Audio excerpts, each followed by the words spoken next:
നമ്മളെല്ലാവരും ചിലപ്പോൾ ബിസിനസ് താഴോട്ട് പോകും, ചിലപ്പോൾ നമ്മുടെ ജോലിയിൽ നിന്ന് നമുക്ക് ഇറങ്ങേണ്ടി വരും.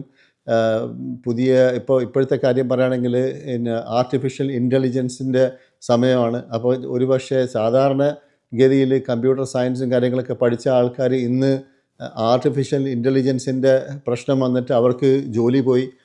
അല്ലെങ്കിൽ വേറെ നൂറുകണക്കിന് കാരണങ്ങളുണ്ടാവാം. നമുക്കെല്ലാവർക്കും നമ്മുടെ ജീവിതത്തിൽ നൂറുകണക്കിന് കാരണങ്ങളുണ്ടാവാം. അപ്പോൾ അവിടെയൊക്കെ നമുക്കൊരു കാര്യം നമുക്ക്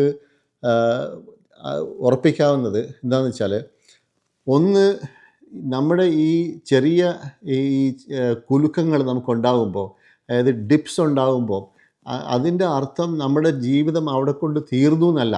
ഓക്കെ, നമുക്ക് ചിലപ്പോൾ പുതിയ വാതായനങ്ങൾ തുറക്കാനുള്ള സ്ഥലമായിരിക്കും, സമയമായിരിക്കും അവിടെ നമുക്ക് വേണ്ടി സംജാതമാകുന്നത്. അതുകൊണ്ട് നമ്മളൊരിക്കലും ഡിസ്ഹാർട്ടൻഡ് ആകാൻ പാടില്ല. അതായത് നമ്മൾ പിന്നെ മനസ്സുകൊണ്ട് നമ്മൾ നൈരാശ്യം വന്ന് നമ്മൾ പിന്നെ മൂലയിൽ കുത്തിയിരിക്കുന്ന ഒരു സിറ്റുവേഷൻ വരാതെ നമുക്ക് എന്ത് ചെയ്യാൻ പറ്റും, ആ സിറ്റുവേഷനിൽ എന്ത് ചെയ്യാൻ പറ്റും എന്ന് ആലോചിച്ച് നമുക്ക് മുമ്പോട്ട് പോകാം.